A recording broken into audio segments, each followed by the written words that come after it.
Fala, jovens! Mais uma semana, mais uma hora boa, e hoje a gente tem um episódio light, né, Alberto? Hoje nós estamos aqui para trocar uma ideia tranquila. O que não quer dizer que você não tem um roteiro de 100 páginas. Eu tenho um roteiro, né? 100 páginas é sacanagem, tá? 100 páginas é sacanagem. Não tem mais do que 12, tá? Não tem mais do que 12. Pra falar de filmes. Para falar de filmes. Hoje nós vamos fazer o episódio delicioso Filmes para se ver antes de morrer.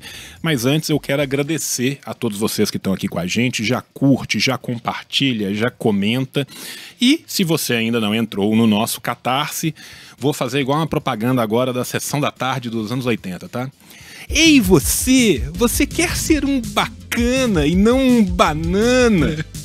Então entre logo no nosso Catarse, catarse.me/Hora Boa, uma produção da Herbert Richards. É muito bom. E chega lá no nosso Catarse, nós estamos nas metas expandidas, cada vez mais gente ganhando mais coisa e todos nós ganhando mais conhecimento, mais saber e principalmente eu e o Alberto ganhando o prazer que nós temos de estar aqui junto todo dia, eu e menino Alberto Delísola, lembrando sempre que esta live terminando, começa lá no canal do Menino Alberto, a live do Menino Alberto, então cole lá no canal do Menino Alberto, não perca uma discussão interessantíssima de neurociência, de psicologia, de hipnotismo e de várias outras coisas, né, Alberto? Porque a gente não consegue, né, se ater aos nossos roteiros, nem que uma faca fosse apontada. Vai surgir alguma coisa de mesas que voam, paranormalidade, cortina de ferro. Obrigado, você falou de paranormalidade, eu esqueci no episódio do Eram os Deuses Astronautas de falar, né? Mas eu quero contar pra vocês um fato importantíssimo. Jovem, pegue o seu papel e a sua caneta. Padre Quevedo e Henri Cristo se formaram na mesma sala da mesma faculdade de parapsicologia. Eu quero que você imagine você saindo da faculdade, indo jogar uma sinuca com o Padre Quevedo e o Henri Cristo ao mesmo tempo, tá? E esse é o tipo de conhecimento que só tem na Hora Boa. Só tem na Hora Boa. Essa sim era uma festa de sala que eu pagaria pra ver, cara. O Padre Quevedo bebaço, virando pro Henri Cristo e falando: quebre meu dedo, não és tão poderoso, quebre meu dedo. Exatamente, é o que o jovem quer ver.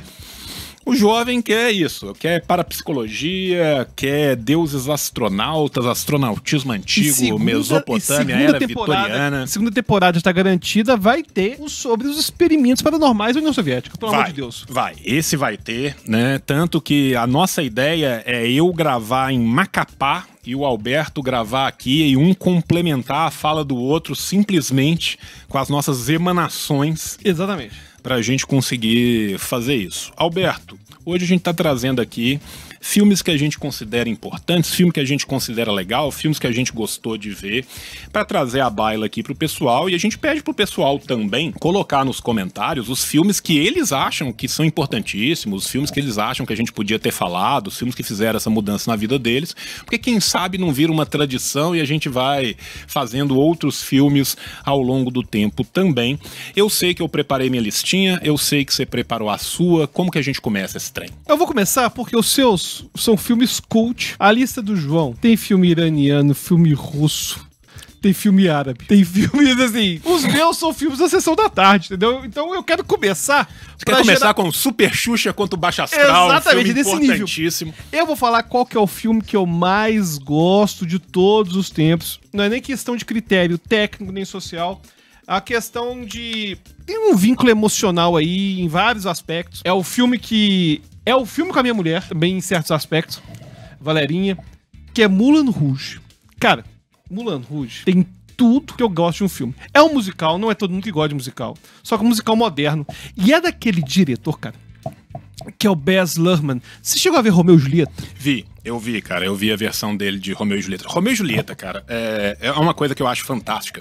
Como que Romeu e Julieta virou algo que as pessoas acham bonito e almejável porque as pessoas nunca leram Romeu e Julieta. Você já parou pra pensar, cara, que Romeu e Julieta é basicamente um romance adolescente de um fim de semana que leva à morte de duas famílias? É exatamente isso. Saca? É porque eu fico impressionado, sabe? Tipo assim, quando você é jovem e tal, você fala, ai, Romeu e Julieta, que linda história de amor. Eles não tinham nada. Eu quero viver uma linda história como Romeu e Julieta. E as pessoas vão na Itália e tem a estátua. Vão em Verona. E vão em Verona e passa a mão na estátua e faz não sei o quê. Passa a mão no peito da Julieta. Né? Que inclusive já tá, né, quase entrando pra dentro o peito da Julieta, coitada. Exatamente. Né? Vamos chamar o Ivo Pitangui pra fazer um novo peito pra Julieta. E, mano, é literalmente um romance proibido de adolescentes que termina em pluriassassinatos e suicídios, saca? E eu fico assim, velho, isso...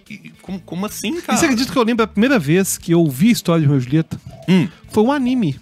Eu não sei porquê. Caralho, tem um anime de Romeu e Bom, Julieta? pode ser uma memória muito falsa. Nesse episódio, olha só, não é um episódio científico, eu não vou ter responsabilidade por nada que eu falo. Mas eu tenho lembrança de ter visto, eu era pequenininho, cara, na Manchete. Tinha muito anime na Manchete. E eu vi a historinha de um Romeu e Julieta. Eu não conhecia quem era Romeu e Julieta, devia ter uns 6 anos, 5 anos, sei lá. E aí, no final, eu fiquei tão chocado com o fim da história, tão chocado. E esse diretor tem uma versão de Romeu e Julieta, cara, que eu achei muito legal. Muito legal. Eu curto, é meio espetáculo. O que eu gosto desses filmes, que tem um quê de Bollywood.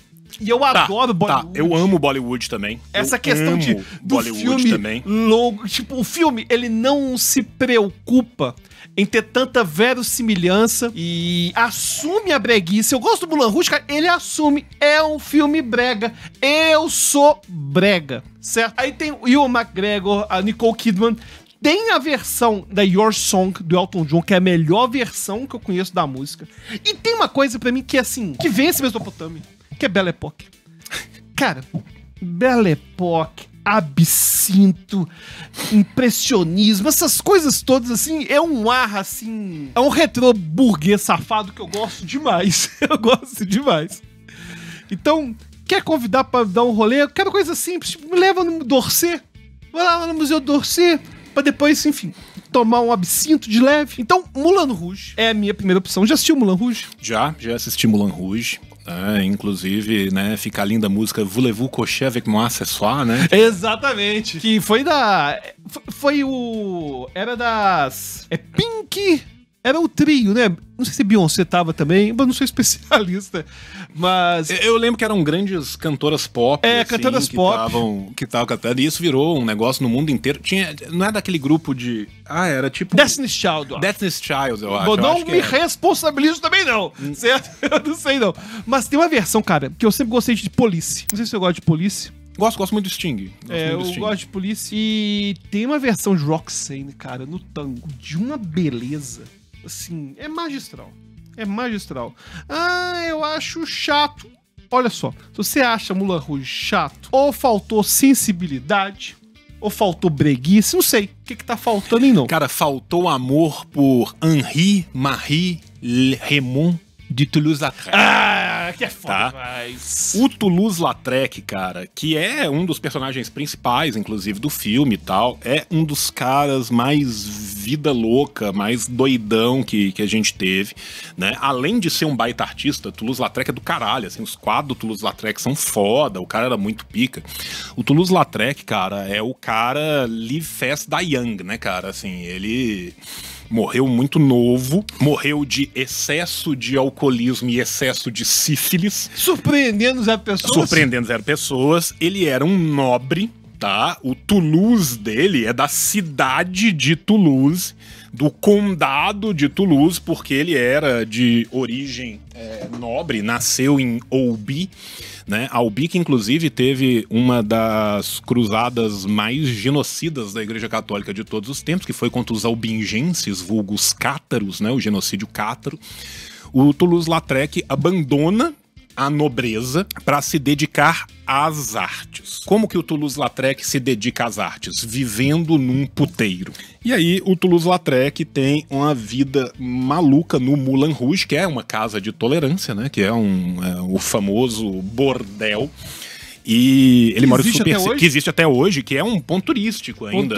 Até hoje. E ele tinha uma doença nas pernas, né, cara? Que era um problema ósseo. Ele teve 2 quedas quando ele era moleque. As pernas dele pararam de crescer. Então o Toulouse-Lautrec era pequenininho. Ele tinha 1,25 m.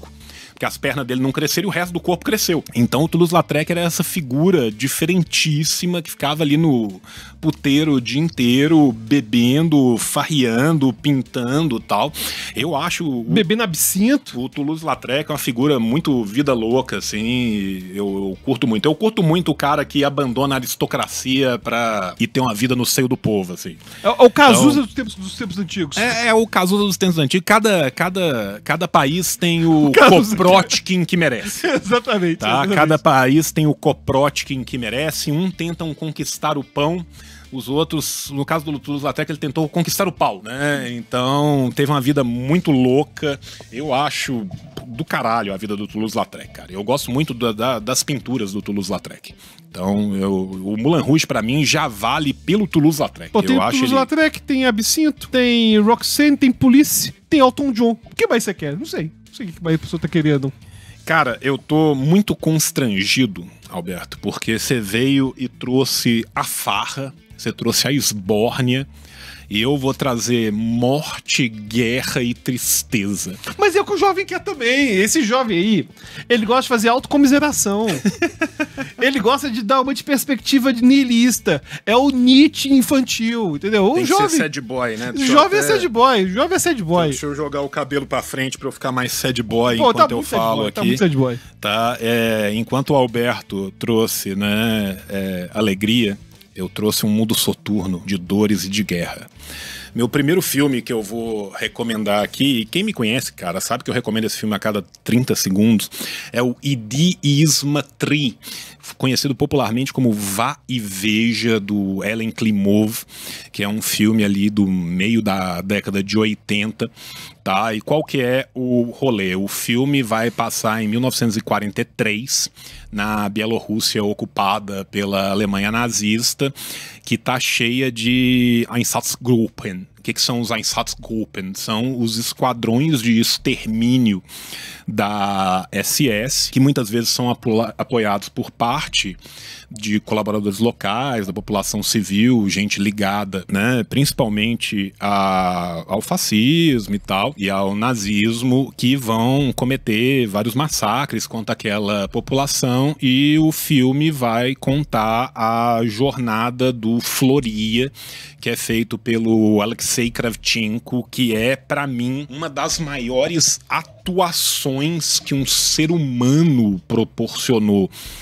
na face da Terra, porque assim, ele começa num início muito inocente, né? Ele era um adolescente, ele escavava trincheira para tentar achar um rifle que tivesse ficado abandonado para se juntar aos partisãos soviéticos, né? Mas assim, nessa empolgação infantil, saca? Numa visão de guerra de uma criança, de um jovem que não sabia o que eram de fato os horrores da guerra. Que era a história de quase todo soldado, sabe? Sim, sabe? E o cara tá ali defendendo a região dele, defendendo a família dele. Chegou um tanto de maluco aí, tá matando todo mundo, eu quero proteger. Que aí trincheira é foda, cara. A trincheira é uma coisa muito visceral. Porque quer não, na Segunda Guerra, começou a popularizar meio que guerra do videogame, a questão, tipo, meio que a distância. Cara, a Primeira Guerra, trincheira, cara, é tudo visceral. Era chegar na frente do cara, se tacar a faca no cara, você vê seu amigo sendo degolado, é terrível. Não, era terrível, né? E assim, ele entra, ele é aceito no grupo dos partisãs, e aí aquela empolgação dele vai se dissipar com os horrores da guerra, né? Quando ele se separa desse primeiro grupo dos partisãs, ele vai encontrar com uma menina chamada Glácia, né, que vai se tornar a companheira dele. Aí eles começam a vagar por aquelas paisagens completamente devastadas, um tanto de cadáver, e olhando aqueles sons da guerra vindo distante, né, os sons de fronte de batalha, até que tem um momento do massacre da própria aldeia dele, e que aí sim é um rolê assim, visceral demais, né? Ele volta para a vila dele, descobre que todo mundo foi executado, eles conseguem um refúgio numa outra aldeia, os nazistas vão chegar, e aí numa das cenas que é uma das cenas mais chocantes, assim, os soldados vão fazer o que os Einsatzgruppen fazia, que era reunir todo mundo e matar. Nesse caso em específico, eles colocam no celeiro e taca fogo no celeiro, cativeiro, quem tenta sair, eles atiram em quem tenta sair, e ele vai assistindo aquilo, e é uma cena de close-up, cara, que você vê o rosto dele envelhecendo, saca? Ele começa como um menino, como um moleque, e ele termina como um moleque que é um adulto de 50 anos sofrido. Inicialmente tava achando que era a Primeira Guerra, mas então é a Segunda Guerra, então. É Segunda Guerra, né? E aí ele, né, vai se juntar, né, a um outro ataque de um grupo partizan, né, e aí termina o filme com ele dando vários tiros num retrato de Hitler, né, e vai passando as imagens em negativo de cenas da guerra real, de cenas da guerra da Bielorrússia, que foi um dos lugares que mais foi destruído, né. E o filme, ele traz também à tona esse massacre de Katyn, na Bielorrússia, que foi essa vila que foi totalmente, né, destruída.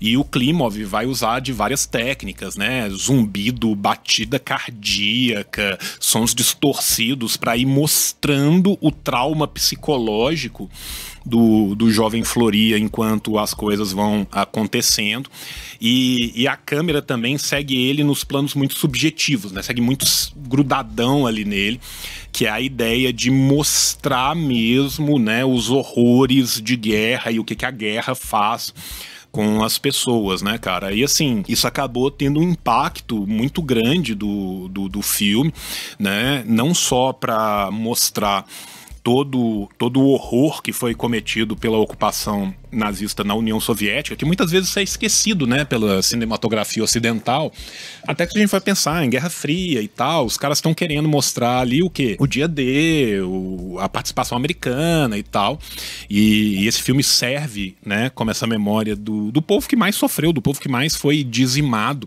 né, pela besta nazi-fascista, e é legal porque, assim, o filme, ele não é aquele filme heróico, aquele heroísmo do filme de guerra, que o cara fodão é quase que um Rambo da vida, sabe? Ele mostra sofrimento, ele mostra dor, ele mostra que o povo é quem mais sofre. Tem que estar num dia muito bom pra assistir esse filme, né? Tem que estar com a cabecinha muito bem ali, mas ele é praticamente um manifesto anti-guerra num filme de guerra, saca? Então eu acho que é um filme, assim, bem legal. E é um filme também que virou referência pra muita gente. O Nolan fala que foi referência pra ele em Dunkirk. O McQueen fala que o 12 anos como um escravo também, né, foi uma referência que ele tirou desse filme do Vai e Veja, que hoje em dia você consegue ver ele legendado então, com muita facilidade no YouTube. Se você estiver bem, se estiver tranquilo, cabecinha em dia, de boa, se você não tiver, né, muito biruleibe das ideias, vai e veja. Se você não tiver bem, vai e veja, Moulin Rouge. Exatamente. Pô, tá. Eu vou te falar que, com todo respeito, esse filme eu tô passando. Esse filme de guerra eu tô passando. Cara, tem um filme, cara, que eu sou doido pra ver, cara, nesses filmes assim de guerra, cara. Bom Dia Vietnã. Uhum. Bom Dia Vietnã, cara, eu tô ensaiando pra assistir, cara. Bom Dia Vietnã, os Resgate Soldado Ryan. Cara, eu vi um que era bem mais... Você tá ensaiando vendo Mesh, né, cara? Tipo assim, exatamente. Pra você ter uma ideia, cara, eu fui aquele 1917, cara. Você assistiu 1917? Não, esse eu não assisti, não. De Primeira Guerra, cara, com plano sequência e tal. Aí chega uma hora lá, cara, que enfim, vai dar a notícia que um amigo morreu. Cara, eu já tinha morrido, já. Eu já morri no filme, então, sei lá. Eu prefiro o Moulin Rouge, com todo respeito aí. Tem que estar muito bom. Tem que estar muito bem pra ver esse filme, porque... E o pior, sabe, que pelo que você passa, é um filme que tá mais preocupado em mostrar o quanto que a criança morre. Uhum. É a morte da criança. É o pior coming of age de todos os tempos, né? Assim, exatamente. É o envelhecer, assim, sem escalas. Não, cara, é um negócio de doido. Cara, e assim, você vê o moleque no começo do filme, o moleque no final do filme. Saca? Você pegar só a foto, você acha na internet em 2 segundos, dele no começo e dele no final. Você já desanima de ver o filme. Uma coisa que eu acho curiosa é que os soviéticos são mostrados nos filmes de 2 formas diferentes. Ou como sendo super poderosos e conseguiram acabar com os nazistas, ou então como coadjuvante que não fez nada, quem fez tudo foi os Estados Unidos. Agora, muito se esquece que, beleza, os soviéticos deram pau mesmo na Segunda Guerra, mas a quantidade de soviético que morreu, cara, foi absurda. As baixas soviéticas foram gigantescas. Não, foram. Ninguém teve baixas análogas. Os números na historiografia variaram de 24 a 26 a 40 milhões. Pois é, absurdo, saca? Cara. Que é um Isso número é um país. assim, é um país, cara. E assim, é literalmente uma geração inteira de crianças depois sem pai, sem tio, sem nada, saca? Porque é muito comum você ver até muita mesmo gente. comunistas exaltando o poder dos soviéticos e tudo mais. Pô, cara, peraí, teve um preço esse negócio aí. Não, teve um preço gigantesco que ninguém da Europa pagou, até porque, né, no nazismo, um dos grandes planos do nazismo era entrar pela Ucrânia, conquistar toda a planície do Volga. Por quê? Porque lá seriam plantados grãos para manter depois uma civilização inteira de nazistas tomando a Europa inteira. Só que, ao contrário, por exemplo, do que eles fazem, não que eles não tenham sido brutalmente cruéis na tomada da França, por exemplo, mas ao contrário do que eles fazem na Europa Ocidental, ali é uma guerra de extermínio. Por quê? Porque o povo eslavo era considerado inferior. Claro. Então ali é uma guerra de extermínio, é uma limpeza étnica. Era para sobrar só os que dessem para ser escravizados, para trabalhar escravizados fazendo grão. A ideia era essa. Limpar aquilo tudo, subclasse, fazer uma fazendona gigante cheia de escravo. Essa era a ideia dos caras, saca? Então, assim, o grau de crueldade, o grau de de ser inumano que foi aplicado contra esse povo é um negócio que a Europa Ocidental não conheceu parecido, né? A guerra é muito mais cruenta no fronte oriental do que ela foi no fronte ocidental, né? E olha que nós estamos falando de guerra, que já é uma coisa cruenta, que já é morte pra caralho, é tiro pra tudo quanto é lado, né? Mas assim, no ponto de chegar e falar assim, vamos exterminar todo esse oblast. Tem 30 aldeias aqui, nós vamos matar todo mundo. Aqui não precisa de sobrar ninguém. Mata todo mundo, né? Então é uma coisa muito, muito pesada.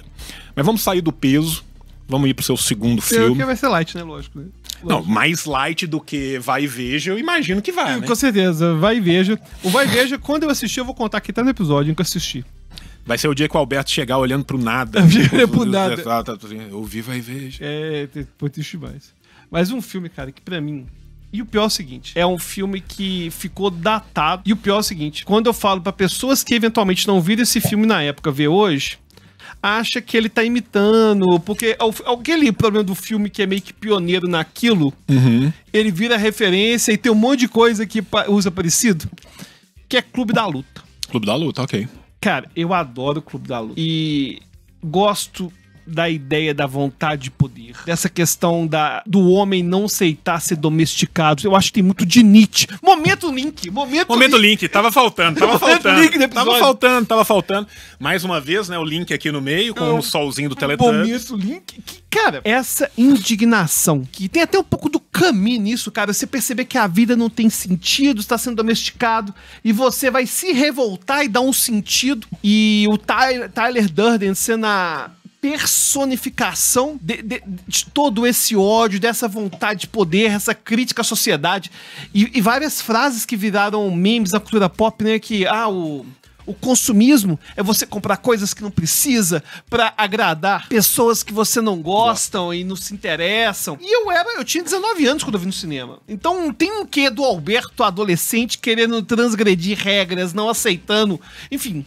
Aquelas coisas de rebelde, né? Então eu gosto demais do Clube da Luta. E o pior é que a ideia, na época, do Tyler Durden... Olha só, spoiler do filme de 99, tá de brincadeira. Não, pelo amor de Deus. Eu tô dando spoiler de um filme de 85, você pode dar um spoiler de um filme de 99.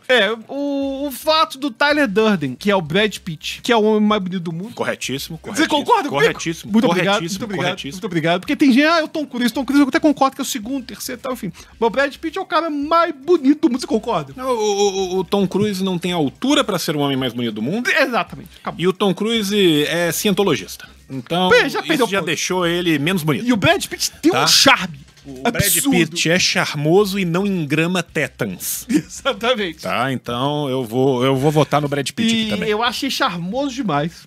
Quem sabe o nosso episódio, os homens mais bonitos do mundo. Eu acho o Brad Pitt o mais bonito do mundo. E aí o que acontece? O pessoal fala de George Clooney, cara. George Clooney eu acho bobão George Clooney. Não, mas o George Clooney, eu entendo que o George Clooney é o homem mais bonito do mundo pra quem tem daddy issues. Pra quem tem problemas com o papai.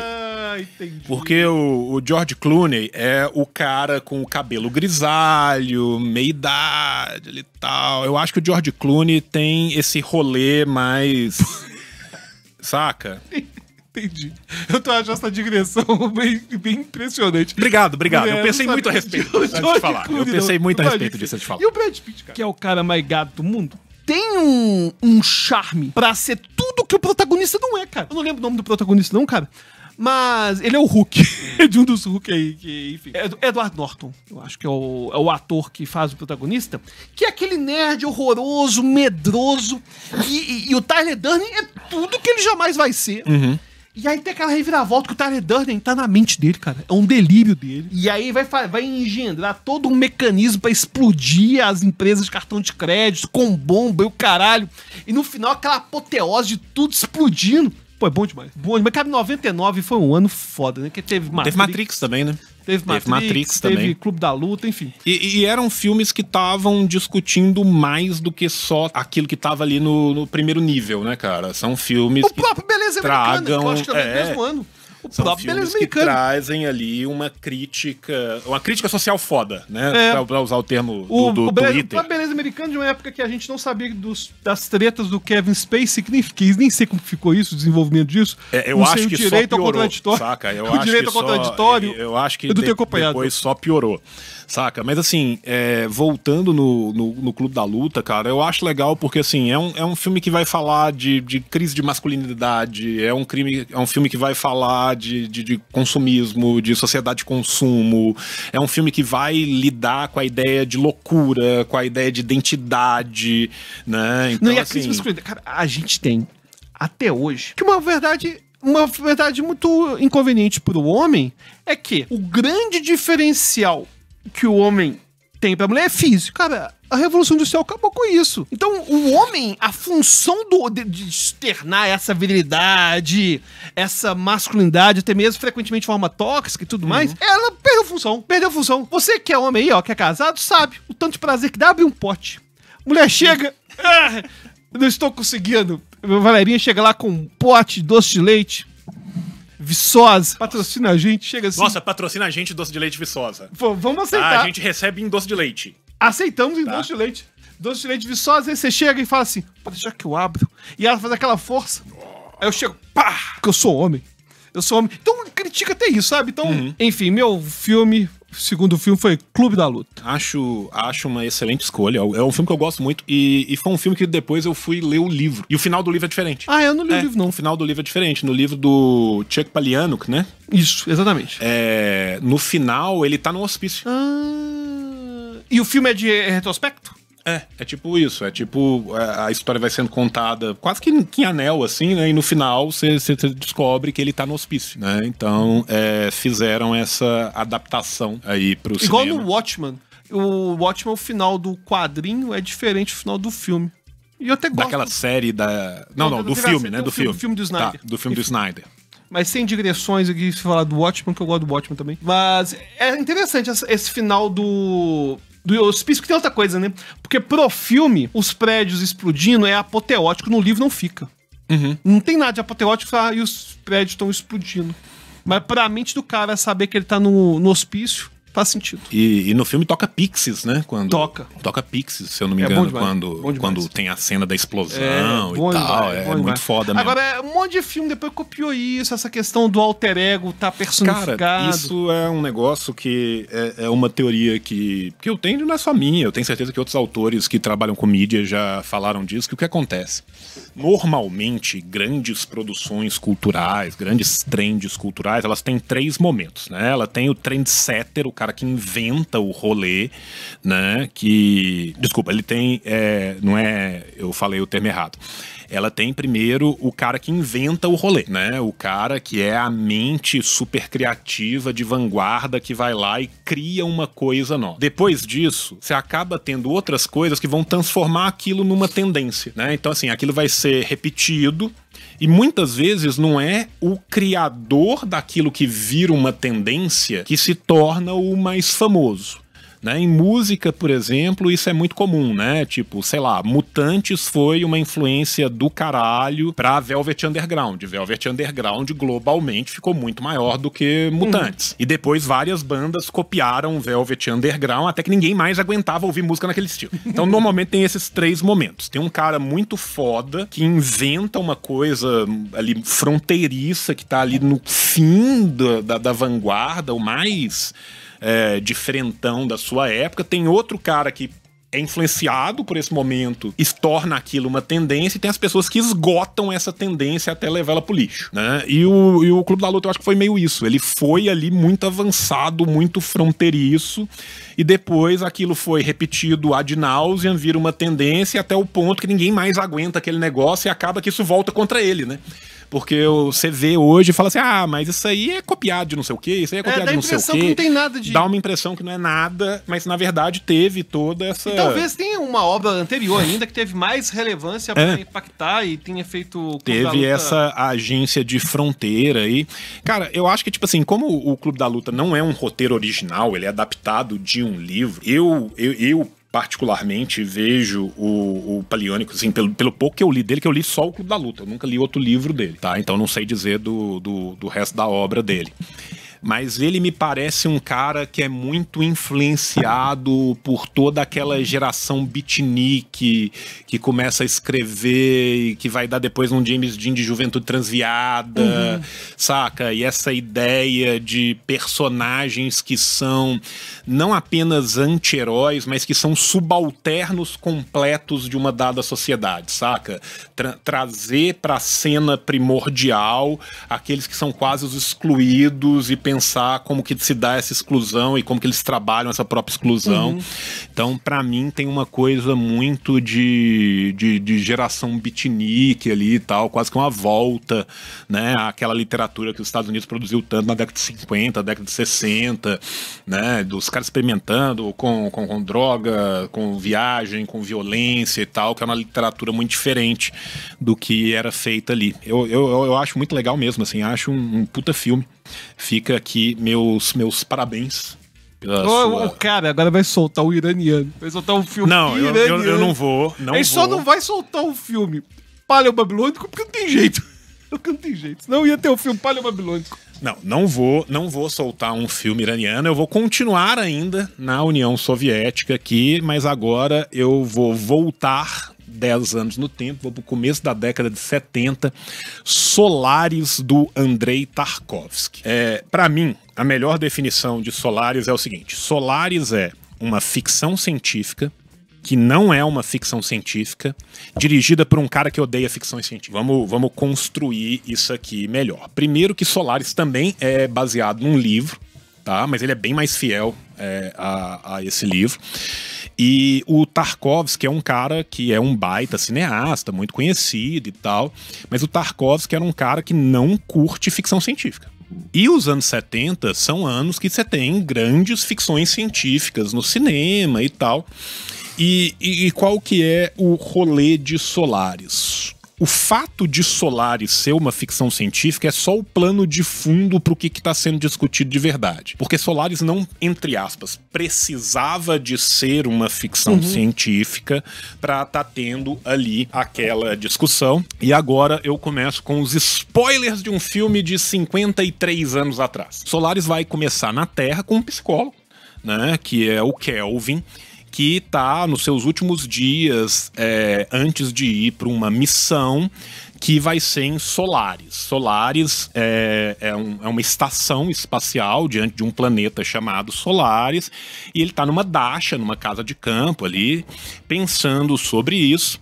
E aí chega, né, um ex-astronauta, o Burton, que vai relatar várias experiências perturbadoras que ele teve naquele planeta, mas a comunidade científica toda descarta aquilo como nada. E aí, beleza, Kelvin vai para a estação científica. Quando ele chega lá, a estação está em completa decadência, só sobraram 2 cientistas sobreviventes, que um é muito cínico e o outro é muito paranoico. E aí já começam as várias interpretações possíveis, né? Até que ponto de fato, você tem aqueles dois cientistas ou até que ponto esses dois cientistas são as duas vertentes, né, do superego e do id, do próprio Kelvin que tá ali. E eles vão revelar pro Kelvin que o planeta, que Solaris, é um oceano gigante consciente que materializa memórias humanas em formas físicas para as pessoas. E aí, a partir daí, a esposa do Kelvin, que já tinha morrido, chamava Hari, aparece na estação, no início ali, como uma cópia imperfeita. Ele tenta se desfazer dela, lança ela no espaço, mas cada vez ele tenta se desfazer e não consegue, porque ela volta, e cada vez mais, entre aspas, humana. Só que quando ela, Hari, né, consegue retrojetar, consegue se aperceber do fato que ela também é uma projeção, ela tenta se suicidar e o corpo dela se regenera instantaneamente. Então o que você tem ali? Você tem um puta dilema existencial. Você tá discutindo o eu, você tá discutindo a identidade, você tá discutindo o outro, saca? É um filme que é basicamente um dilema existencial psicológico profundo que por um acaso é uma ficção científica, saca?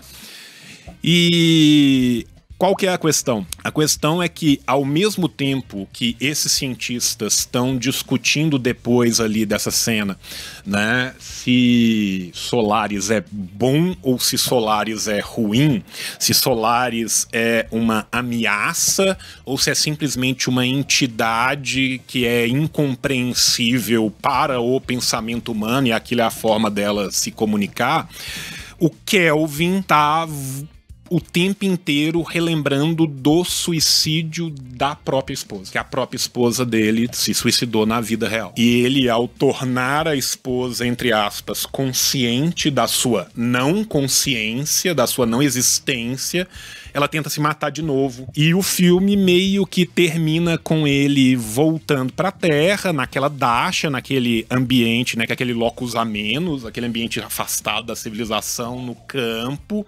Só que o movimento da câmera meio que dá a entender que talvez ele nunca tenha saído de Solaris, que talvez ele esteja num loop temporal o tempo inteiro existindo dentro de Solaris, e a gente não sabe nem se o começo do filme foi em Solaris ou não. E a gente não sabe. Aliás, esse questionamento do que é real, o que não é real. Se é real, se não é real, se só ele estava em Solaris, se aqueles outros dois cientistas estavam em Solaris, se aquelas cenas todas do começo da Dasha existiram ou não. E mano, assim, e a estação, cara, ela é o contrário da estação espacial de 2001, né? 2001 é aquela esterilidade, tudo muito mecânico, automatizado, muito estéril. Solaris é sujo, Solaris é úmido, Solaris é a penúria e a fragilidade humana diante daquilo que a gente não consegue compreender. Então, é muito diferente, né, de um Star Wars, de Alien, de qualquer coisa assim, porque ele tá muito mais focado na psicologia humana. Pra mim, um filme de ficção científica que veio muito depois e que conseguiu muito trazer isso à baila, é um outro filme que é um dos meus filmes favoritos, que só não coube aqui, que é o A Chegada. Ah, eu adoro. O Arrival. Que ele consegue ser uma ficção científica que é muito menos sobre ETs e muito mais sobre questões psicológicas, comunicação humanas, psicologia humana. Semiótica. Saca? E o Arrival também é baseado num conto, né, do Ted Chiang, que o conto é infinitamente melhor do que o filme. O filme é maravilhoso. Pra mim é uma das melhores adaptações que o cinema fez. Mas o conto, que é o Story of Your Life, né, a história da sua vida, ele consegue ser melhor do que o filme. Não sei se você já leu o conto. É um conto super curto, 20 e poucas, 30 páginas. Um conto que vale a pena para um caralho, que ele é muito foda. E o Solaris é isso, cara. O Solaris é um grande embate psicológico, é um grande devaneio que por um acaso é uma ficção científica. Uma coisa que eu tô gostando dos filmes que você tá trazendo, é o seguinte: eu tenho um grande problema com o Nolan. Qual o problema que eu tenho? Correto. Ele tem ideias. Qual o problema que você tem? Sim, Essa é a resposta certa. Ele tem ideias mirabolantes, roteiros às vezes incríveis, mas personagens inexistentes. Então, tira no Batman, Dark Knight, teve Coringa, então, mas você pega, por exemplo, Dunkirk, se você pegar o próprio Interestelar, os personagens... Cara, a gente vê um filme, eu quero saber de personagem, eu não tô querendo saber tanto em relação ao roteiro mirabolante, uma história mirabolante. E quando você traz filmes que o foco são os conflitos do personagem, é o que realmente me importa. Então, aquele Dunkirk, cara, você assistiu? Cara, que negócio chato. É bonito, mas é chato demais. Cara, eu assisti esse filme pra fazer um podcast que a gente ia comentar de indicados ao Oscar, uma coisa assim, saca? E é aquela coisa, ele merece ganhar todo e qualquer critério técnico. Exatamente, mas... Saca? Mas assim... É um vazio. A sensação que eu tenho... Você não importa com o personagem, cara, foda-se. A sensação que eu tenho, inclusive da maioria dos filmes do Nolan, é que você vê o filme, você fica muito impressionado visualmente, graficamente, sonoramente, os efeitos são tudo muito bem construído e tal, mas é o filme que se você sair e 2h30 depois alguém te falar, fala o nome de 3 personagens do filme, cara, você não consegue. Sabe, cara. Não sabe. Saca? Essa a sensação que eu tenho. O filme é só casca. Exatamente. Não tem nada ali dentro. Exatamente. Não, cara, o próprio Oppenheimer. Cara, você sente um negócio assim... Não, e o Oppenheimer, ele ainda tem um outro detalhe, que ele foi muito prejudicado, porque saiu Barbie junto com o Oppenheimer. E na briga Barbieheimer, Barbie bota Oppenheimer pra mamar. Mas eu vou te falar uma coisa. O filme Barbie é infinitamente superior ao filme Oppenheimer. E não tem um crítico cinematográfico nesse mundo que me faça desistir dessa opinião. Cara, eu detesto Barbie. Nossa senhora. Vai ter um episódio, só porque que episódio Barbie ou Oppenheimer. Tem um negócio do Barbie que eu detesto, só pra eu depois voltar aqui. Que o Barbie, ele faz um negócio que eu odeio com o filme, que é achar que o espectador é burro. Sabe? Acontece, beleza, é um filme de boneca. Desculpa o Oppenheimer também. Mas o Barbie, cara, vai falar de feminismo, não, cara. Desculpa, o Oppenheimer, na hora que ele sente a grande tristeza, I am become death, eu me tornei morte, não sei o quê. Sério, Oppenheimer, você não percebeu nada, não? Beleza. Mas, beleza, tava todo mundo comentando no Barbie, que é o feminismo, não sei o quê, cara... É palestrinha, tipo, eu achei muito mal desenvolvido. E eu que sou um defensor do filme Barbie, vejo uma crítica ao feminismo liberal dentro do filme Barbie. Então beleza. Você entende? Entendi. O meu... Aí, assim, pode ser o viés de confirmação do marxista vendo qualquer coisa. Porque a perspectiva que eu tive... Cara... Você entende? Aí... Isso é um feminismo bem bosta. Foi a perspectiva que eu tive. Mas é exatamente...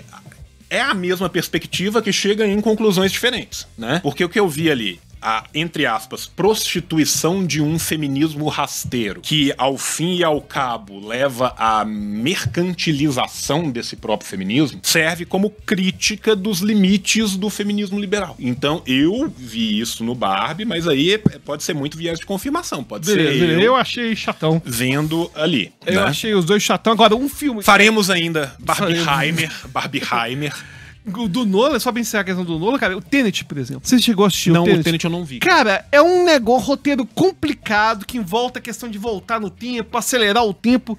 Só que tá o personagem lá, não tô nem aí se ele vai morrer, se ele vai viver, o que vai acontecer com ele, enfim. Cara, o Tenet eu lembro que ele teve um hype do caralho desse filme, porque assim... O trailer dele era muito interessante, assim, sabe? Não, é trailer e ainda chama um físico. E ele chama um físico teórico pra poder ajudar no roteiro. O trailer dele era super chamativo, assim, e tal. E aí eu lembro, cara, que do meu grupo de amigos, uns 4 ou 5 foram ver na estreia. E eles falaram tão mal do filme. Nossa, tão mal do filme, que eu falei, não vou ver essa porra não. Saca? Eu literalmente desisti de ver o Tenet na hora que a primeira pessoa saiu de dentro. E os caras falaram assim, velho... É muito ruim. É nada, é vários nada. Agora, teve uma coisa que você não comentou do Solaris. Comente. Não assisti. Teve uma versão americana em 2002. E quem que é o protagonista? Eu não sei quem é o protagonista da versão americana. Brad Pitt? George Clooney, pronto. Cara, aí, alguém move os fios? É o que eu pergunto. É isso, cara. Alguém move os fios e só tinha 2 opções de opção de protagonista. Ou era o Brad Pitt ou era o George Clooney. Ou era o Brad Pitt ou era o George Clooney. Não, e eu acho que eles escolheram certo no caso pelo George Clooney, né? Porque já é no original, já é um cara que já foi casado, mas já faleceu e tal. Aqueles cabelos Eu acho que o George Clooney, que é, né, uma psyops da Grecin 2000, Exatamente. né? Isso tem que ficar muito claro, né? Qual que é a função de George Clooney na sociedade? Vender Grecin 2000, né? Convencer todos os homens que você fica lindo com o cabelo meio grisalho, saca? Então, assim, o George Clooney, muita gente não sabe disso, mas eu suspeito, tá? Eu não tenho evidências, eu não tenho fontes, mas eu tenho um PowerPoint com o George Clooney no meio e várias setas apontando, que me indicam claramente que ele é o dono da Grecin 2000. Claro que sim. Que existem apenas laranjas da Grecin 2000 por trás de George Clooney, e ele é a psyops da sua própria empresa para emplacar o visual meia-idade grisalha. Saímos de Solaris pra meia-idade grisalha. Eu achei que foi muito bom. Achei muito bom. Olha só, né, cara? A gente é uma tristeza, né, Alberto? A gente fala assim, não, esse episódio vai ser leve, vai ser rápido, nós vamos fechar o roteiro, vamos fazer tudo e tal. A real, Alberto, é que cada um de nós falou 2 filmes e, de acordo com a minha marcação, que eu ainda acho que eu esqueci de apertar na hora certa e pode ter mais, nós já estamos com 52 minutos. Mais um filme pra cada um, rapidinho. Mais um, citando rapidinho. Rapidinho, e aí dos 5 filmes nós vamos conseguir falar 3 e vamos considerar esse episódio um sucesso. Perfeito. Tá? Na segunda temporada, quem sabe, a gente fala os outros. Beleza. Cidade dos Sonhos. Mulholland Drive. Mulholland Drive. Aí sim, meu irmão. Concordo. E agora, top. É uma coisa engraçada, que é um filme. Ser um sonho é parte da grande virada e plot twist do filme. Aí chama Mulholland Drive, o original, traduzem pra Cidade dos Sonhos. O cara já antenar, pô, é filme David Lynch, brasileiro é tudo burro, vamos melhorar esse negócio aí, vou dar umas dicas. Então tem uns prompts aí pra poder ajudar o cara a entender.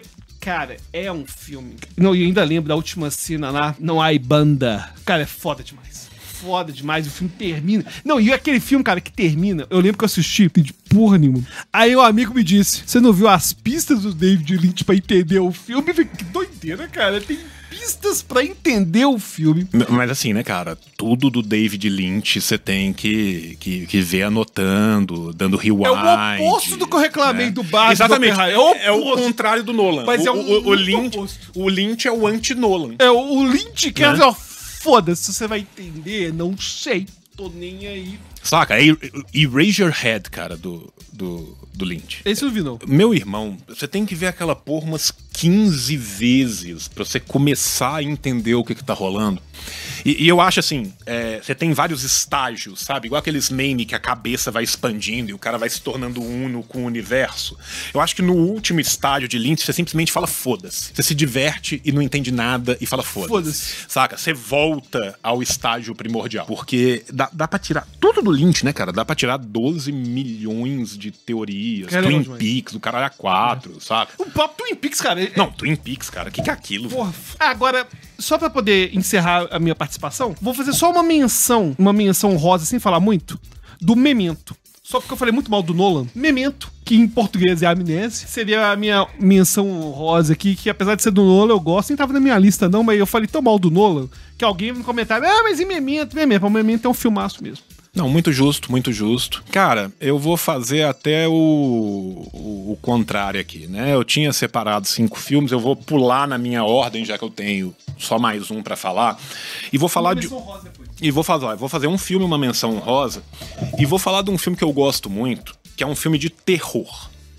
Né? Normalmente, terror é um gênero que é muito escamoteado, tanto pela crítica cinematográfica em geral, como pela maioria das pessoas, porque você fala assim, terror é só gore, é só gente morrendo, é só o splatter, é só... Né, assim, a violência pela violência, né? Se esvazia o gênero de terror de outras possibilidades. E eu gosto muito da escola francesa de terror, principalmente da nova escola francesa de terror, que vai criar vários filmes muito clássicos, né? À l'intérieur, Martyrs, entre outros. E eu selecionei o Martyr, do Pascal Laugier, que pra mim é um dos filmes de terror mais brilhantes de todos os tempos, né? O filme é basicamente a história de duas pessoas, duas meninas, que sofreram uma sequência de torturas na infância, e começa ali com aquele resgate mesmo, né? De onde elas estão sendo torturadas, e aquilo vai avançando. Uma delas vai ficando cada vez mais biruleibe da ideia, com a certeza que existia toda uma organização por trás dessa tortura que ela sofria, enquanto a outra queria ir em diante com a sua vida, até que eles eventualmente descobrem que sim, tinha uma organização mesmo. E aí uma delas acaba sendo morta, mas a outra, que era aquela que queria continuar com a sua vida e seguir, vai ser levada às últimas instâncias dessa organização. E qual que é a ideia dessa organização secreta? E o filme chama Mártires exatamente por isso. A ideia dessa organização secreta é que é meio que um culto que tenta criar um mártir de verdade, alguém que vai conseguir transcender a partir da tortura, da dor física, do sofrimento, baseado muito na ideia de que vários mártires medievais, que vários santos, as geografias estavam falando que essas pessoas encontravam-se com Deus ou conseguiam transcender a existência humana depois do sofrimento carnal. E aí ela é presa por esse culto e ela é torturada. O filme é muito gráfico, assim, muito pesado, e ela transcende. E ela transcende, aqui eu vou dar um mega spoiler do filme, se você quiser ver o filme, corta aqui e volta daqui a 30 segundos. Quando ela transcende, é chamado tipo a chefe desse culto, porque ela começa a falar umas coisas assim, nada a ver e tal.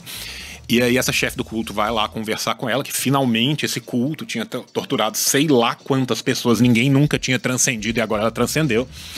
E aí tem a cena dela sussurrando no ouvido da mulher o conhecimento que ela adquiriu com a sua transcendência, e corta pra cena dessa mulher que deveria falar isso pro resto do culto se suicidando. Ela não aguenta lidar com aquele conhecimento que é dado, ela se suicida, e o filme meio que vai terminar ali com eles tentando criar um novo mártir. Saca? Então, assim, o filme começa como um thriller de vingança e termina como um horror metafísico, saca? Então, assim, ele é um filme de terror, de horror e tal, que é muito duro, muito gráfico, mas que ele traz uma história que é extremamente densa, que tem uma virada no meio dessa história que é absurdamente inesperada e chega deixando essas dúvidas, assim, né, de quais são os limites, né, da física, da metafísica, o que existe além e tal, e eu acho um filme bem interessante, tem debates ali que são bem interessantes. Então fica aqui minha contribuição pro gênero de terror, que eu acho Mártires. O francês, pelo amor de Deus, que eu sei que depois eles fizeram um americano, não sei se foi com George Clooney, provavelmente, né? George Clooney no papel de Ana, né? Mas aí eu não sei como é que foi. E a minha menção honrosa vai para um filme que chama Pi, não sei se você já viu. Pi, não o do tigrezinho indiano que ficou famoso e tal, mas Pi, que é um thriller matemático. É um filme que acompanha um matemático nova-iorquino, tá? Que ele faz pesquisas com computadores e ele meio que consegue fazer o computador se tornar senciente. Tem um momento que aqueles computadores ali que ele tá mexendo ganha senciência, e as pesquisas dele são super interessantes pro pessoal da bolsa, e ele é sempre perseguido pelo pessoal da bolsa. Ele é um acumulador maluco, mora numa casa cheia de jornal, só fica nas teorias matemáticas dele, e é toda a descida à loucura dele por meio das suas pesquisas. E tem um momento do filme, o filme termina, que é muito cabuloso, que ele entra nessa espiral de loucura com aquilo que aconteceu, e ele não sabe se tornou senciente mesmo ou se não se tornou, e ele tenta replicar aquilo, ele não sabe o que ele tá fazendo, até uma hora que no momento de extrema loucura ele pega uma furadeira e fura a cabeça. E o filme termina com ele quase que babando assim, num banco de praça, sentadinho, sem conseguir falar, e uma menina conversando com ele, assim, tal, que te dá aquela sensação que talvez ela pegue as pesquisas e que talvez aquilo vá caminhar para algum outro lugar. É um thriller matemático, que mexe com matemática, e aí entra para um dentro de ocultismo, nepotismo e faz uma crítica a sistema financeiro, é uma loucura, assim. É um filme bem interessante que vai ser minha última recomendação aí de hoje. Dá pra fazer vários episódios só de dica de filme, dica de quadrinho, dica de anime, dica de tokusatsu. Insector Sun, tá? Insector Sun, seu poder vem do sol. E o Pi, cara, é o debut de um menino chamado Darren Aronofsky. Oh! É o primeiro filme do Aronofsky, cara. É do caralho. Eu não sabia, não. É o primeiro filme dele. É a estreia dele como diretor. Interessante. Tá a dica aí. E é isso, jovem. Coloque agora a sua dica nos comentários, espalhe esse episódio, entre no nosso Catarse, garanta as metas estendidas e mais do que isso, continue com a gente, que agora a gente vai lá pro canal do Menino Alberto para uma live maravilhosa ao vivo. Exatamente. Se você ficou incomodado, nem pra você estar encoraçado pro Tequim, coloca aí no comentário. Tudo por uma concha de feijão. Coloca aí a comida estragada. Coloca aí, porque é um absurdo, cara, aqui, ó. Diz que é comunista, não citou Eisenstein, né? Olha que absurdo, né? Tá de brincadeira aqui. Tá de brincadeira, beleza. Um absurdo. Mas comente esse absurdo aí. Tá certo. E valeu, a gente se vê lá no meu canal e até a próxima. É isso, gente. Um beijo no coração de vocês. Até a próxima e tchau, tchau!